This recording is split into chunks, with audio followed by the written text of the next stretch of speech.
اس مکان میں کوئی اور موجود نہیں تھا جس کی مدد سے وہ مجھے کار تک پہنچاتی۔ اس نے ایک دو بار خود ہی مجھ کو اپنی پشت پر لادنے کی کوشش کی جو ناکام رہی۔ آخر کار اس نے مجھے چائے والی ٹرالی پر بٹھا کر برآمدے تک پہنچایا۔ اس مختصر سے سفر میں ٹرالی کے کئی حصے اپنی جگہ چھوڑ بیٹھے، مگر مجھے اس بات کی خوشی تھی کہ شاہدہ کی کار مجھ سے چند فٹ کے فاصلے پر موجود تھی۔ مجھے ٹرالی سے کار میں منتقل کرنے کے بعد شاہدہ نے اندر جا کر شاید وہ کمرہ مقفل کیا جس میں ایلیزا بے ہوش پڑی تھی، پھر مجھے کار میں لے کر ایک طرف روانہ ہو گئی۔ شین کے پاگل خانے جانے کا ارادہ ہے کیا؟ وہاں کا ماحول پسند ہے تو ادھر ہی لیے چلتی ہوں۔ شین نے دیکھ لیا نا تو تمہیں وہیں گھیر لے گا۔ میری مرضی کے خلاف کوئی مجھے ہاتھ نہیں لگا سکتا، میں تو خود ہی اسے ڈھیل دیتی رہی ہوں۔ ویسے وہاں وہ کبھی کبھار ہی جاتا ہے۔ جس معاملے میں اسے ڈھیل دیتی رہی ہو، اب اسی معاملے میں میرے گرد کیوں حلقہ تنگ کر رہی ہو؟ اسی سے کام چلاتی رہو۔ اب تو میرے قریب آنے والے اپنی پسلیاں ہی دوڑوائیں گے۔ تمہارے بارے میں حد سے زیادہ سنجیدہ ہوں۔ تمہارے رنگین ماضی سے واقف ہونے کے بعد میں تو کیا، کوئی بھی مرد تمہیں قبول نہیں کر سکے گا۔ صرف اپنی بات کرو، مقامیوں میں تو سب چلتا ہے، بلکہ شادی کے بعد بھی مرد تیوری و بل ڈالے بغیر اپنی بیویوں کے پرانے دوستوں کی مدارات کرتے ہیں، مگر نہ تو تم مقامیوں میں سے ہو نہ ہی مشرقی کہی جا سکتی ہو۔ تمہارے دل میں جگہ پالی تو مثالی مشرقی لڑکی بن کر دکھاؤں گی، اور اگر میں کہوں کہ میں شادی شدہ ہوں تو؟ میں نے دھڑکتے دل کے ساتھ وہ مبہم سا سوال کر ہی ڈالا۔ تمہیں جھوٹوں کا بادشاہ مان لوں گی۔ شادی شدہ مرد ہزاروں کی بھیڑ میں بھی الگ پہچانا جاتا ہے، تم جیسے بے فکرے تو جنم جنم سے تنہا ہوتے ہیں۔ میری پنڈلی ورم کی آخری منزل پر ہے، اسپتال تک پہنچتے پہنچتے کہیں پھٹی نہ جائے۔ مضافاتی علاقے کے اختتام پر یہ اسپتال ہے، وہاں یہ یاد رکھنا کہ تم میرے شوہر ہو اور زینوں سے پھسل کر زخمی ہوئے ہو۔ میں خاموش رہ گیا۔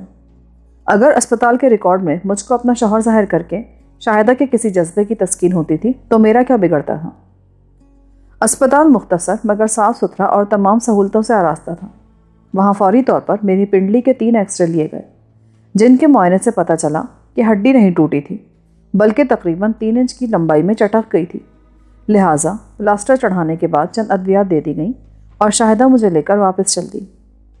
ہماری واپسی اسی مکان میں ہوئی۔ احاطے سے عمارت تک ہر سو گھپ اندھیرے کا راش تھا جو کار کی ہیڈ لائٹس کی روشنی میں پگھل کر رہ گیا۔ شاہدہ نے کار روک کر انجن بند کر دیا مگر ہیڈ لائٹس بند نہ کی تاکہ ان کی روشنی میں برآمدے کے بلب کو جلایا جا سکے۔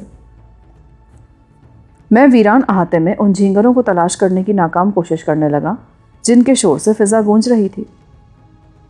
اچانک برآمدے کی طرف سے ایک مدھم سی مردانہ آواز ابھری اور میں چونک پڑا۔ اپنا سر برآمدے کی طرف گھمایا تو جسم میں سنسنی سرایت کر گئی۔ وہاں 2 دراز قامت اجنبی شاہدہ کے سامنے کھڑے تھے۔ ان کے ہاتھوں میں ریوالور دبے ہوئے تھے اور ایلیزا انہی کے ساتھ کھڑی تھی۔ تم اسے نہیں لے جا سکو گے، وہ دوست ہے میرا۔ شاہدہ کی احتجاج آمیز آواز میرے کانوں سے ٹکرائی۔ شاید اس نے مجھے سنانے کے لیے دانستہ انگریزی استعمال کی تھی۔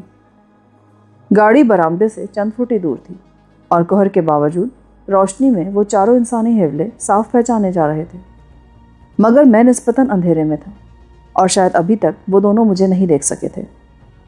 میرے ذہن میں پہلا خیال یہی آیا کہ یہ دونوں وہی نامراد اسرائیلی سیکرٹ ایجنٹ تھے جنہیں ایلیزا کے بقول شاہدہ نے دوپہر کو ٹال دیا تھا۔ شاہدہ کی غیر موجودگی میں وہ شاید ایلیزا تک پہنچ گئے اور اس احمق لڑکی نے اپنی دانش میں بہتری سمجھتے ہوئے انہیں میرے بارے میں آگاہ کر دیا، اور وہ مکان کی ناکام تلاشی کے بعد برآمدے میں چھپ کر شاہدہ کی واپسی کا انتظار کرنے لگے۔ میرے لیے شاہدہ کے مقابلے میں نیا خطرہ زیادہ ہولناک تھا۔ انہیں میرا سایہ بھی نظر آ جاتا تو وہ ہر قیمت پر مجھے زندہ یا مردہ لے جانے کی کوشش کرتے، جبکہ شاہدہ اپنی یک طرفہ محبت کی روانی میں مجھ پر ضرورت سے زیادہ مہربان ہو گئی تھی۔ میری داہنی ٹانگ میں شدید تکلیف تھی، مگر ایکس-رے کے بعد مجھے یہ اطمینان تھا کہ معمولی سی نقل و حرکت سے درد تو ہوگا مگر ٹوٹی ہوئی ہڈی کے سرکنے کا کوئی اندیشہ نہیں تھا۔ میں نے پھرتی سے اپنی سمت کا دروازہ کھولا اور باہر کود گیا۔ دیکھو، گاڑی سے کوئی نکلا ہے۔ اچانک برآمدے کی طرف سے ایک مردانہ آواز ابھری اور میں اپنی حماقت پر پیچ و تاب کھا کے رہ گیا۔ میں نے کار کے اندرونی حصے میں موجود روشنی کا سوئچ آف نہیں کیا تھا، جس کے نتیجے میں دروازہ کھلتے ہی اندرونی بتی روشن ہو گئی تھی اور اسی کے سہارے ان کو کار کے دروازے کھولے جانے کا علم ہوا تھا۔ برآمدے سے وہ مردانہ للکار ابھرتے ہی بھاری قدموں کے دوڑنے کی آواز آئی۔ میرے پاس وقت بہت کم تھا۔ احاطے میں پھیلی ہوئی قریب ترین جھاڑیاں بھی مجھ سے کم از کم 10-12 گز دور تھی، جن میں پناہ لے سکتا تھا۔ دوسری طرف کار سے عجلت میں کودنے کے نتیجے میں میری زخمی پنڈلی میں درد کی ناقابل برداشت ٹیسیں اٹھنے لگی تھیں اور مجھے 10-12 گز کا وہ فاصلہ ناقابل عبور نظر آ رہا تھا۔ لہٰذا میں نے آؤ دیکھا نہ تاؤ پھرتی کے ساتھ گاڑی کے نیچے رینگ گیا۔ نیچے گھستے ہی میری انگلیاں گرم سائلنسر سے ٹکرائیں اور میں خفیف سی سسکاری لے کر اپنے ہی وجود میں سکڑ کر رہ گیا۔ جسم پر گرم لباس ہونے کی وجہ سے باقی حصے سائلنسر کی زد سے بالکل محفوظ تھے۔ بھاگتے ہوئے قدموں کی بھاری گونج کے ساتھ ہی برآمدے کی طرف سے شاہدہ کی ہذیانی آواز سنائی دی، خبردار گولی نہ چلانا اس پر۔ قدموں کی آواز کار کے قریب آ کر تھمی اور پھر آنے والے کی بوکھلائی ہوئی آواز میرے کانوں سے ٹکرائی، ارے اتنی جلدی غائب ہو گیا؟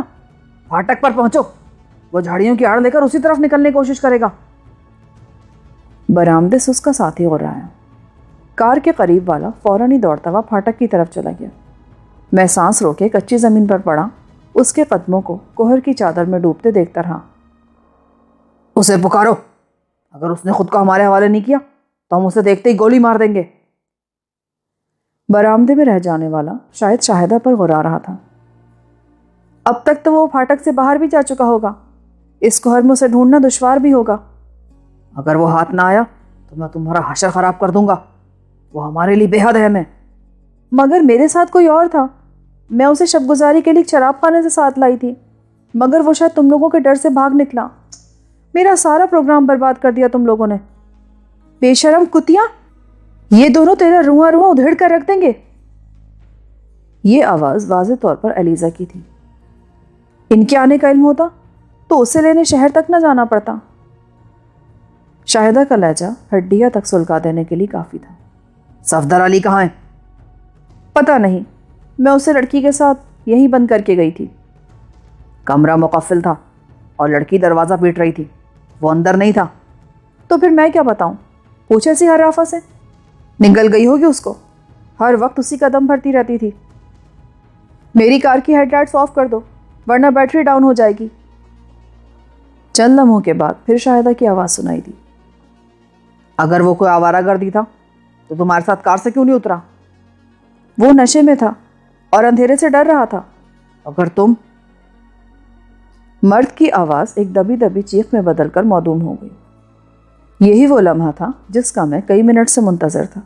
مجھے یقین تھا کہ شاہدہ موقع پا کر اس پر مارشل آرٹ کا کوئی ایسا کاری وار کرے گی کہ اسے سنبھلنے کی مہلت بھی نہیں مل سکے گی، اور غالباً ہوا بھی کچھ اسی طرح تھا، کیونکہ پہلی چیخ کے بعد ایک لہراتی ہوئی نسوانی چیخ سنائی دی، جس کے ڈوبنے سے قبل ہی یک کے بعد دیگرے مرد کی زخم خوردہ غراہٹیں اور چیخیں ابھرنے لگیں۔ برآمدے میں یہ ساری دھما چوکڑی چند سیکنڈ میں ہی ختم ہو گئی، اور ادھر ایسا گمبھیر سکوت چھا گیا جیسے وہاں کچھ ہوا ہی نہ ہو۔ نیچے سے نکلو۔ چند لمحوں بعد اپنے قریب شاہدہ کی آواز سن کر میں حیرت سے اچھل پڑا۔ وہ نہ جانے کب دبے قدموں وہاں پہنچی تھی۔ تم نے مجھے کار کے نیچے گھستے دیکھا تھا؟ قیاس، اتنے کم وقفے میں تو ایک عام صحت مند آدمی بھی کار سے دوڑ کر جھاڑیوں میں روپوش نہیں ہو سکتا تھا، جبکہ تم تو زخمی بھی ہو۔ اب کہاں جا رہی ہو؟ میں نے کار کو واپس پھاٹک کی طرف گھومتے دیکھ کر اس سے پوچھا۔ ابھی دوسرا شکار باقی ہے، وہ بچ نکلا تو برسلز میں ایسا خون خرابہ ہوگا کہ لوگ کانوں کو ہاتھ لگائیں گے۔ ہو سکتا ہے کہ وہ واپس اندر ہی آئے، ناممکن۔ اپنے ساتھی کی چیخ سننے کے بعد وہ جلد از جلد یہاں سے دور نکلنے کی کوشش کرے گا۔ سیکرٹ ایجنٹ بھیڑیوں کے سے خواص رکھتے ہیں، ایک کو مصیبت میں گرفتار دیکھ کر دوسرے اپنی سلامتی کی فکر کرتے ہیں۔ وہ ہرگز ادھر آنے کی حماقت کا ارتکاب نہیں کرے گا۔ شاہدہ کی کار برق رفتاری کے ساتھ پھاٹک عبور کر کے سڑک پر آئی، پھر اس نے کار کو کسی طرف موڑنے کی بجائے اسی حالت میں بریک لگا کر روک لیا۔ اس کی عقابی نظریں تیزی سے دونوں پہلوؤں کا جائزہ لے رہی تھیں۔ داہنی طرف ہم دونوں نے تقریباً بیک وقت ہی کسی کار کی سرخ بریک لائٹس پل بھر کے لیے چمک کر معدوم ہوتے دیکھی۔ وہ کار روشنیاں جلائے بغیر کسی ویران پلاٹ سے ریورس گیئر میں سڑک پر لائی جا رہی تھی۔ اس کا ڈرائیور بہت محتاط معلوم ہوتا تھا، مگر شاید غیر ارادی طور پر اس کا پیر بریک پیڈل پر جا پڑا تھا، ورنہ معلوم ہی نہیں ہوتا کہ وہ کار کب سڑک پر آئی اور کب آگے بڑھ گئی۔ شاہدہ نے تیزی کے ساتھ اپنی کار داہنی طرف گھمائی، مگر وہ شخص بہت زیادہ حاضر دماغ تھا۔ اس نے سڑک پر آتے آتے پھرتی سے کار کا رخ بدلا اور آگے جانے کی بجائے اپنی کار شاہدہ کے مکان کی طرف دوڑا دی۔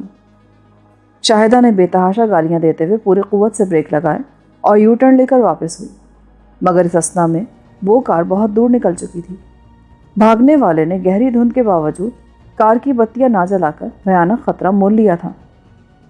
شاہدہ کی کار آنن فانن میں طوفانی رفتار اختیار کر گئی۔ ڈیش بورڈ سے ابھرنے والی مدھم سی روشنی میں اس وقت شاہدہ کے چہرے پر عزم اور انتقام کے خوفناک تاثرات نمایاں تھے، اور وہ بار بار اپنا نچلا ہونٹ دانتوں میں دبا رہی تھی۔ یہ سڑک آگے دوراہے میں بدل جاتی ہے۔ وہ اپنی کار کو ماہرانہ انداز میں سڑک کے وسط میں دوڑاتے ہوئے خود کلامی کے انداز میں بولی، سمجھ میں نہیں آتا کہ وہ اتنی جلدی کہاں غائب ہو گیا۔ وہ 8 سلنڈروں والی سپورٹس کار تھی، تم نے اس کے طاقتور انجن کی آواز نہیں سنی؟ پھر تو اس کا ہاتھ آنا مشکل ہی ہے۔ اس کے پتلے پتلے ہونٹوں پر سفکانہ مسکراہٹ بکھر کے رہ گئی۔ پھر اس نے کچھ کہے بغیر ڈیش بورڈ کا ایک بٹن دبایا اور موٹر چلنے کی ہلکی سی آواز کے ساتھ کار کے اگلے مڈ گارڈ پر اونچا ایریل ابھرنے لگا۔ پورا ایریل باہر آنے کے بعد موٹر خود بخود بند ہو گئی۔ اسی کے ساتھ شاہدہ نے جھک کر اپنی سیٹ کے نیچے ہاتھ ڈالا اور اگلے ہی لمحے ایک ٹرانسمیٹر اس کے ہاتھ میں دبا ہوا تھا۔ شاہدہ نے داہنے ہاتھ سے اسٹیئرنگ سنبھالا اور بائیں ہاتھ سے ٹرانسمیٹر آن کر دیا۔ T9 madam باوری calling. ٹرانسمیٹر منہ کے قریب لا کر وہ بار بار وہی فقرہ دہرانے لگی، T9 مدام۔ ٹرانسمیٹر کے ریڈیائی شور میں ایک بھررائی ہوئی مردانہ آواز ابھری، جس میں احترام سے زیادہ خوف اور حیرت کا عنصر نمایاں تھا۔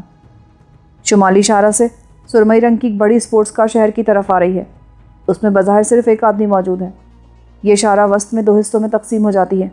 فوراً دونوں راستوں کی ناکہ بندی کر لو۔ اس کار کا روکے جانا بہت ضروری ہے۔ اوور۔ اور اگر وہ مزاحمت پر آمادہ ہوا مدام؟ اوور۔ تم الو کے پٹھے ہو T9۔ اوور۔ یس مدام، میں معافی چاہتا ہوں۔ اوور۔ زندہ یا مردہ، اسے راستہ عبور کرنے سے روکو۔ Over and all. شاہدہ نے بیزاری کے عالم میں یہ کہہ کر ٹرانسمیٹر آف کر دیا۔ اور کیا کیا ہے اس کار میں؟ اپنی سیٹ کے نیچے ہاتھ ڈالو۔ اس نے ٹرانسمیٹر کو دوبارہ اس کے اصل مقام پر پہنچا دیا۔ میں نے اپنی سیٹ کے نیچے ہاتھ ڈالا تو ایک بڑے سے آہنی صندوق کی موجودگی کا احساس ہوا۔ کھینچ لو، باہر نکال لو اسے۔ اور اپنی زخمی ٹانگ کو کہاں لے کے جاؤں؟ تمہاری انہی جھلاہٹوں پہ تو مجھے پیار آتا ہے، اسے وہیں پڑا رہنے دو۔ وہ اشارے سے باہر آتا ہے اور اس میں کئی قسم کے دستی بم موجود ہیں جو دھواں پھیلانے سے لے کر خوفناک آتش زدگی تک کئی کام کر سکتے ہیں۔ اور تم ہر وقت انہیں ساتھ لیے پھرتی ہو؟ میرا پیشہ ہی ایسا ہے، ہر روز کئی بار موت کے منہ سے زندہ نکلتی ہوں۔ یہ T9 کون تھا؟ شین مارکیڈو۔ سامنے جاتی ہوں تو معمولی کارکن سمجھ کر زبردستی چھاڑنے لگتا ہے، مگر اس وقت میری آواز سن کر اس کا پیشاب خطا ہو گیا ہوگا۔ کمال ہے، وہ تمہاری آواز نہیں پہچانتا؟ تم اس سے اپنے اصلی لب و لہجے میں تو بات کر رہی تھی۔ میرے ٹرانسمیٹر کا نشریاتی حصہ خاص ساخت رکھتا ہے۔ ننھے سے مائکرو فون میں دوہرا ڈایافرام میری آواز میں گونج و بھاری پن پیدا کرتا ہے۔ دوسری طرف تم بھی میری آواز سنو گے نا تو یہی سمجھو گے کہ کچھ 60 برس کی قوی ہیکل عورت بول رہی ہے۔ اپنے کام میں تم خاصا ملکہ رکھتی ہو۔ میں آہستہ آہستہ اس لڑکی کی صلاحیتوں سے متاثر ہوتا جا رہا تھا۔ جن لوگوں سے میں کام لیتی ہوں وہ سب خونخوار درندے ہیں۔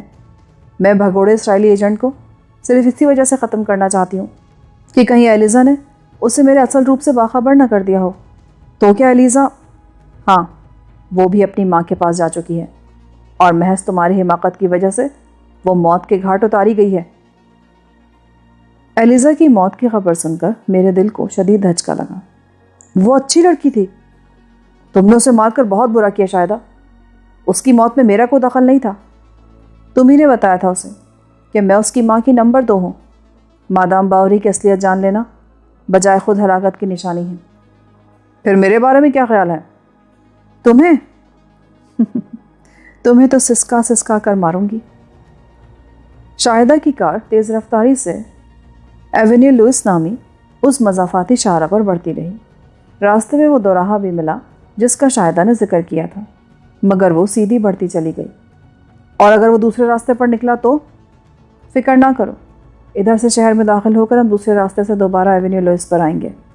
T9 اسے کسی قیمت پر شہر میں نہیں گھسنے دے گا، مگر اسے بہت کم وقت ملے گا۔ اسے خود نہیں بھاگنا پڑے گا۔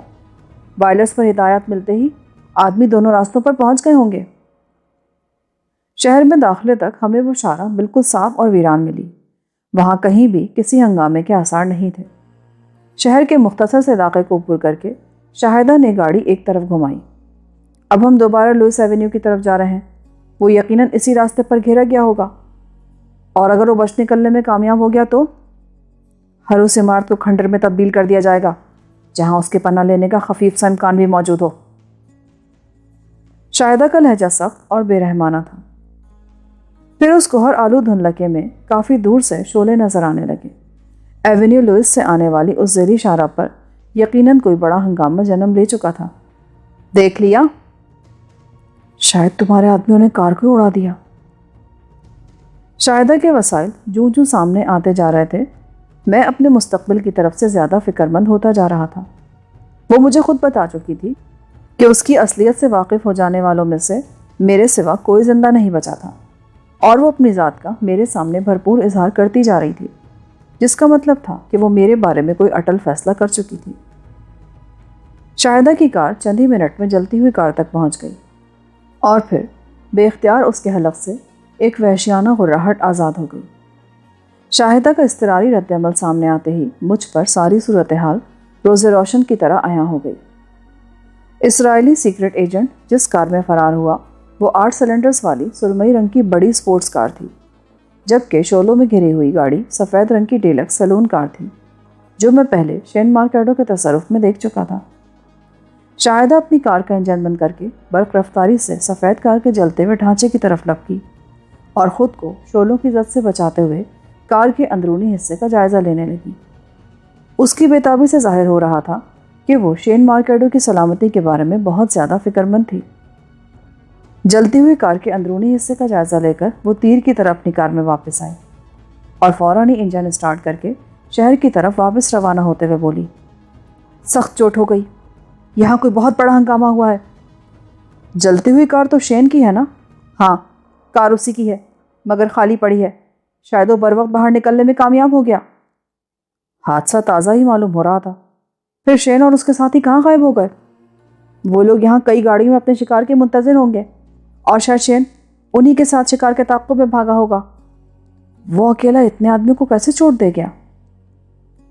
میں نے دانستہ شاہدہ کی دکھتی رگ کو چھوڑ دیا۔ ایسا بھی ہوتا ہے، اور ابھی فیصلہ کہاں ہوا ہے؟ وہ شہر میں گھیر لیا گیا ہو سکتا ہے۔ شہر میں نہ صحیح، عالم بالا میں تو تمہارے ہاتھ آ ہی جائے گا۔ ایسی عامیانہ گفتگو سے تم مجھے اشتعال نہیں دلا سکتے۔ میں تو چوٹ اس وقت تسلیم کروں گی جب شین مارکیڈو مجھ سے رابطہ قائم کر کے اپنی بے بسی کی کہانی سنائے گا۔ مگر یہ ہوا کیسے ہوگا؟ تمہارے آدمی نہ صرف تعداد میں زیادہ رہے ہوں گے، بلکہ وہ تو اس کے استقبال کے لیے تیار بھی تھے، اور وہ بدحواسی میں فرار ہو رہا تھا۔ پس پائے اختیار کرنا بھی ایک فن ہے۔ فرار ہونے والا کوئی معمولی آدمی نہیں، بلکہ اسرائیلی سیکرٹ سروس کا ایک اہم رکن تھا۔ اپنے دشمنوں کو خراج تحسین پیش کرنا اچھی بات ہے۔ بروغیل بوچ شورۂ آفاق سیکرٹ ایجنٹ ہے، اس کے مخالفین اس سے ہمیشہ بہت خائف رہتے ہیں۔ اگر بھاگنے والا بروغیل ہی تھا تو میرے معاملے میں اس نے انتہائی نکمے پن کا ثبوت دیا، ورنہ اصولاً اسے تمہاری کار کے نیچے ضرور دیکھنا چاہیے تھا۔ شاید اس وقت تمہارے ستارے عروج پر تھے، ورنہ واقعی تم کسی بے بس چوزے کی طرح پکڑ لیے جاتے۔ اب شہر میں کہاں سر پھوڑتی پھرو گی؟ تم ٹھیک کہہ رہے ہو، مجھے فوراً بولن بیک جانا چاہیے۔ یہ کون سی جگہ ہے؟ اسی قصبے کا نام ہے جہاں سے ہم آ رہے ہیں۔ ایریز اور بروغیل کے ساتھی کی لاشیں خطرات پیدا کر سکتی ہیں۔ تو تم نے واقعی ان دونوں کو مار دیا؟ ہڑبونگ میں غور سے دیکھنے کی نوبت تو نہیں آئی، ویسے میں نے دونوں ہی کی گردنیں توڑنے کی کوشش کی تھی۔ حسن اور درندگی کا ایسا بےایمانہ امتزاج میری نظروں سے پہلے کبھی نہیں گزرا۔ تمہاری معصومیت کے قصے میں بروغیل برج سے سن چکی ہوں۔ صبح اس نے مجھے بتایا تھا کہ اسرائیل میں تم نے کیسے وسیع پیمانے پر دہشت اور بربریت پھیلائی تھی۔ وہ فرضی کہانیاں رہی ہوں گی تاکہ تم مجھ سے اتنی متنفر ہو جاؤ کہ خود ہی مجھے ان بھیڑیوں کے حوالے کر دو، مگر انہیں معلوم ہی نہیں تھا کہ تم میری قید میں ہو۔ مولن بیگ کی طرف جاتے ہوئے ہم شین مارکیڈو کی جلتی ہوئی کار کے قریب سے گزرے تو وہاں 2 کاریں اور ایک فائر انجن موجود تھا۔ آگ بجھائی جا چکی تھی مگر مختلف حصوں سے کثیف دھواں بدستور اٹھ رہا تھا۔ شاہدہ نے چند لمحوں کے لیے وہاں رک کر ان لوگوں سے آتش زدہ کار کے بارے میں چند رسمی سوالات کیے اور پھر اپنی منزل کی طرف روانہ ہو گئی۔ سارے راستے وہ مجھ سے مسلسل باتیں کرتی رہی۔ اس کی ساری گفتگو کا محور میری ذات اور اس کی ذات تھی، اور وہ مجھے قائل کرنا چاہ رہی تھی کہ میں اسے اپنا کر حقیقی معنوں میں سکون اور مسرت حاصل کر سکوں گا۔ میرے لیے سیتا تک پہنچنا غیر متوقع طور پر ثانوی حیثیت اختیار کر گیا تھا، اور سب سے بڑا مسئلہ یہ پیدا ہو گیا تھا کہ میں شاہدہ کی قید سے نجات کیسے حاصل کروں۔ بیلجیم کی سرزمین پر شاہدہ کی یک طرفہ محبت میرے لیے نعمت غیر مترقبہ ثابت ہو رہی تھی۔ میں اس کا قیدی ضرور بنا ہوا تھا، مگر وہ مجھے اسرائیلی کتوں سے بھرپور تحفظ بھی فراہم کر رہی تھی جو کسی اور صورت میں میسر نہ ہوتا۔ بیلجیم میں فلسطینی افواج آزادی کی تنظیم محض خالد عبد الفتاح تک محدود تھی۔ اس نے شین مارکیڈو کے مکان پر ریڈ بریگیڈ کے اراکین کا حملہ منظم کر کے بے حد جرأت کا ثبوت دیا تھا، مگر اس سے مزید بڑے اقدامات کی امید ابس تھی۔ شاہدہ اور اسرائیلیوں کے سامنے خالد عبد الفتاح کسی طرح نہیں ٹھہر سکتا تھا۔ ہاں، اتنا ضرور تھا کہ اس کے ذریعے مجھے سیتا کی خیر خبر مل سکتی تھی، اور اگر وہ زیادہ کھل کر کسی محاذ پر سامنے آنے کی کوشش کرتا تو شاہدہ نہایت آسانی کے ساتھ اس کا پتہ صاف کرا سکتی تھی۔ میرے خیالات کا تسلسل اس وقت ٹوٹا جب شاہدہ نے کار اپنے مکان کے برآمدے کے سامنے روک کر انجن بند کر دیا۔ برآمدے میں ایلیزا اور اسرائیلی ایجنٹ دونوں ہی بے سود پڑے تھے۔ شاہدہ نے ان کا مکمل جائزہ لے کر فخریہ لہجے میں بتایا کہ وہ مر چکے تھے، اور پھر لاش وہیں چھوڑ کر وہ مکان میں داخل ہو گئی۔ وہ لاشیں کیا وہیں پڑی سڑتی رہیں گی؟ اس موسم میں تو لاشیں 3 دن تک بھی خراب نہیں ہوں گی، مگر کتوں کی ہلاکت کے بعد میں انہیں یوں ہی نہیں چھوڑ سکتی۔ یہی فکر تو مجھے اس وقت واپس یہاں لائی ہے۔ تو اب کیا ہوگا؟ دیکھتے جاؤ۔ اس نے مسکرا کر الماری سے ایک بکس نکالا جو سیاہ چرمی غلاف میں پوشیدہ تھا، اور مسیری پر آ کر اسے کھول دیا۔ اس بکس میں اسی ساخت کا ایک ٹرانسمیٹر موجود تھا جو میں شاہدہ کی کار میں دیکھ چکا تھا۔ شاہدہ نے اس کا فریکوینسی ڈائل وغیرہ دیکھنے کے بعد بٹن دبایا، اور کوہنی کے بل میرے قریب دراز ہو کر وقفے وقفے سے اپنا کوڈ دہرانے لگی۔ T9 مدام، مجھے افسوس ہے کہ میں اپنا کام پورا نہ کر سکا۔ اوور۔ چند ہی لمحوں بعد شین مارکیڈو کی پھٹکار زدہ آواز ریسیور پر سنائی دی۔ مجھے معلوم ہے، مگر یہ سب ہوا کیسے؟ اور تمہارا کیا حال ہے؟ اوور۔ میں اسے زندہ پکڑنے کے چکر میں مارا گیا۔ اس نے خطرہ محسوس کرتے ہی آتش گیر بم پھینکنے شروع کر دیے۔ اگر میں اپنی کار سے کودنے میں ذرا بھی دیر کرتا تو شعلے میرا بدن چاٹ گئے ہوتے۔ ہم نے اسے گھیرنے کی بہت کوشش کی، مگر وہ سینٹ ہیوبرٹ کے علاقے میں ہمیں جل دے گیا۔ اوور۔ تم خود کو ریٹائرمنٹ کا مستحق ثابت کرتے جا رہے ہو T9۔ اگر 24 گھنٹوں میں تمہارے ہاتھ نہ لگا تو تم میری سرپرستی سے محروم کر دیے جاؤ گے۔ اوور۔ نہیں مدام، میں ابھی زندہ رہنا چاہتا ہوں۔ مہلت ختم ہونے سے پہلے میں اپنا کام پورا کر لوں گا۔ میرے آدمی مسلسل اس کی تلاش میں لگے ہوئے ہیں۔ اوور۔ شین مارکیڈو کی آواز میں یک لخت موت کی دہشت سمٹ آئی تھی۔ کل رات 9 بجے کے بعد میں کوئی بہانہ نہیں سنوں گی۔ اس وقت تمہیں فوری طور پر مولن بیگ کے اسٹیشن پہنچنا ہے۔ تم وہاں اپنے ایک بند گاڑی لے کر ساتھ جاؤ گے۔ باقی ہدایات تمہیں وہاں موجود لڑکی سے ملیں گی۔ Over and all. اسے کیوں بلایا یہاں؟ مردے ڈھونے کے لیے برسلز میں اس سے بہتر آدمی ملنا مشکل ہے۔ وہ داہنی آنکھ مار کے ہنستے ہوئے بولی۔ شاہدہ نے مکان کو گرم کرنے کا نظام آن کر دیا اور لباس تبدیل کر کے میرے ساتھ شراب نوشی میں مصروف ہو گئی۔ ایسا لگتا تھا جیسے اس کو باہر پڑی دونوں لاشوں کی کوئی فکر نہ ہو۔ تقریباً آدھے گھنٹے بعد کمرے کی محدود فضا میں بزر کی آواز سن کر میں چونک پڑا۔ شاہدہ اپنا گلاس ہاتھ میں لے کر ایک دیوار گیر آلے کے قریب پہنچ گئی۔ کون ہے؟ T9، کمرہ نمبر 3 میں چلے آؤ۔ یہ کہہ کر شاہدہ نے سوئچ آف کیا اور میرے سامنے آن بیٹھی۔ دیکھنا کہ وہ میرے ساتھ کس طرح پیش آتا ہے۔ چند لمحوں کے بعد خوابگاہ کا دروازہ کھلا اور شین مارکیٹو کا کرخ چہرہ سامنے آ گیا۔ اس کے چہرے سے تشویش اور فکر مندی حویدہ تھی، مگر شاہدہ کو دیکھتے اس کا چہرہ کھل اٹھا۔ اوہ، تو تم یہاں موجود ہو؟ وہ نہایت لاپرواہ انداز میں کہتا ہوا آگے بڑھا اور مجھے دیکھتے ہی اس کا منہ بن گیا۔ یہ تمہارے پاس کیسے پہنچ گیا؟ اس کی فکر مت کرو، یہ مہمان ہے میرا، اور تم باہر پڑی لاشوں کو لے کر فوراً واپس چلے جاؤ۔ ادائے نکھانے میں تمہارا کوئی ثانی نہیں ہے، رسمن بھی پینے کو نہیں کہو گی کیا؟ پھر شاہدہ کے جواب کا انتظار کیے بغیر اس نے الماری سے خالی گلاس نکالا اور دوبارہ شاہدہ کے قریب بیٹھ کر اسے لبریز کر لیا۔ تم کوئی بدتمیزی نہیں کرو گے؟ مدام کا حکم ہے کہ دونوں لاشیں اسرائیلی سفارت خانے کی عمارت یا اس کے قرب و جوار میں ڈال دی جائیں۔ کام کے لیے تو ساری رات پڑی ہے، تم کہاں کھسک رہی ہو؟ وہ شاہدہ کا ہاتھ تھام کر بولا۔ شاہدہ کے گلاس سے شراب چھلک کر اس کے لباس پہ گر گئی۔ تم کمینے ہو، مجھے ہاتھ مت لگاؤ۔ کوئی نئی بات نہیں، آغاز ہمیشہ اسی طرح ہوتا ہے، مگر محفل کے اختتام پر ہم دونوں ہی خوش و خرم ہوتے ہیں۔ کم از کم تیسرے آدمی کی موجودگی کا تو خیال کرو۔ لکڑا ہے بیچارہ، ورنہ سے دوسرے کمرے میں بھیج دیتا۔ میں مدام سے تمہاری شکایت کروں گی۔ برسلز میں مدام میرے علاوہ کسی کی نہیں سنتی، تمہاری شکایت بھی میرے ذریعے اس تک جائے گی۔ مدام اس وقت اسی عمارت کے کسی حصے میں موجود ہے۔ بکواس کر رہی ہو تم، وہ دونوں لاشیں آسمان سے نہیں ٹپکی۔ شین کی چمکتی ہوئی آنکھیں مان پڑ گئیں اور اس کے چہرے پر ایک بار پھر تشویش کے آثار ابھر آئے۔ میں یقین نہیں کر سکتا، تم کتیا ہو۔ میں یقین کرنے پر مجبور نہیں کر رہی، ہو سکتا ہے مدام کے ہاتھ سے جوتے کھا کر تمہاری عقل ٹھکانے آ سکے۔ لڑکی! شین نے حلق کے بل غراتے ہوئے اس پر جھپٹا مارا اور دونوں ہاتھوں سے شاہدہ کے رخسار نوچ ڈالے۔ میں ایسا لہجہ استعمال کرنے والوں کی زبانیں کھینچ لیتا ہوں۔ میں ماتحت نہیں ہوں تمہاری۔ پیرس میں میں بھی بہت سے اختیارات کی مالک ہوں، وہاں تم نے ایسی بدتمیزی کی ہمت کی ہوتی نا تو کھڑے کھڑے تمہیں کسی کوڑے گھر میں پکوا دیتی۔ حقیر کتیا کہیں کی۔ وہ ہررا کر پیر پٹکتا ہوا اس کمرے سے چلا گیا اور شاہدہ مسکراتے ہوئے میری طرف متوجہ ہو گئی۔ اس تماشے سے تمہیں کیا حاصل ہوا؟ انا کی تسکین۔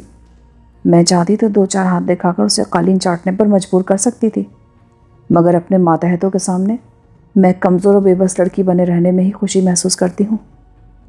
مظلومیت کے انتہا اختیار کرنے کے بعد تحکم میں زیادہ مزہ آتا ہوگا نا؟ مگر پیرس کے بارے میں تم نے اسے کیا کہا تھا؟ وہ میرے الفاظ کے کھوکھلے پن سے واقف تھا۔ وہاں جیکوئس مادام باوری کا مقامی نمائندہ ہے، میں اسی کے احکام پر عمل کرتی ہوں۔ تم ان معاملات میں مجھے کیوں ملوث کرتی جا رہی ہو؟ تاکہ تم جلدی کوئی فیصلہ کر سکو۔ میں نے آج پہلی بار شین کو دھتکارا ہے۔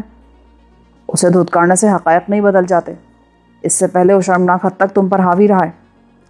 وہ ماضی ہے صفدر، اسے بھول جاؤ۔ میں اسے فراموش کر کے ایک نئی زندگی کا آغاز کرنا چاہتی ہوں۔ تم شین کو دھتکار کر آغاز تو کر ہی چکی ہو، مجھ سے کیا چاہتی ہو؟ خلوص اور چاہت۔ میں ان الفاظ سے اجنبی بنے رہنا چاہتا ہوں، کسی خود غرض کی زبان سے۔ ویسے بھی یہ الفاظ اچھے نہیں لگتے۔ میں نے کیا خود غرضی کی تمہارے ساتھ؟ شروع سے کرتی آ رہی ہو، اور اب بھی تمہیں میری تکلیف کا ذرہ برابر احساس نہیں ہے۔ معلوم ہوتا ہے پنڈلی میں زیادہ تکلیف ہو رہی ہے۔ پلاسٹر کے ساتھ اسپتال سے کچھ دوائیں بھی دی گئی تھیں۔ شاہدہ نے اپنے وینٹی بیگ سے لفافہ نکالا اور چند گولیاں ایک کیپسول سمیت میری سمت بڑھا دیں۔ اسی وقت دروازہ کھلا اور شین اندر گھس آیا۔ اب کیا مصیبت ہے؟ دونوں لاشیں میں نے گاڑی میں لاد دی ہیں۔ تو کیا مجھ سے شاباشی لینے آئے ہو؟ شین نے غرا کر اسے گالی دی۔ میں یہ بتانا آیا ہوں کہ میں نے پوری عمارت کو چیک کیا ہے، مگر مادام کہیں موجود نہیں ہے۔ اگر مادام یوں اندھوں کو نظر آنے لگے نا تو تنظیم چلانے کے بجائے وہ یتیم خانہ کھولنے کو ترجیح دے گی۔ میں دیکھ لوں گا تجھ کو۔ تاریک شیشوں کی اینک لگا کر دیکھنا، زیادہ حسین نظر آؤں گی۔ ویسے مجھے موقع ملا تو مادام کو تمہاری حرکتوں سے ضرور آگاہ کروں گی۔ وہ اپنے ہونٹ دانتوں میں بھیجے چند لمحوں تک شاہدہ کو گھورتا رہا، پھر خلاف توقع نرم لہجے میں بولا، یہ لنگڑا یہاں کیا کر رہا ہے؟ ان معاملات میں ٹانگ اڑا کر اپنی عاقبت برباد نہ کرو، یہاں جو کچھ ہو رہا ہے اس میں مدام کی مرضی شامل ہے۔ میں تم سے علیحدگی میں کچھ بات کرنی چاہتا ہوں، یہی بات کر لو، مجھے اس کے پاس سے ہلنے کا حکم نہیں ہے۔ شین مارکیڈو نے تذبذب کے عالم میں کچھ کہنا شروع کیا جو میری سمجھ میں نہ آ سکا، کیونکہ اس نے اپنا معافی الضمیر ظاہر کرنے کے لیے کسی اجنبی زبان کا سہارا لیا تھا۔ شاہدہ ہونٹوں پر خفیف سی مسکراہٹ لیے سکون سے اس کی بات سنتی رہی، اور جب وہ چپ ہوا تو انگریزی میں بولی، تم فکر مت کرو، میں ذاتی معاملات میں مدام کو نہیں الجھاؤں گی، مگر آئندہ تمہارا رویہ مہذب ہونا چاہیے۔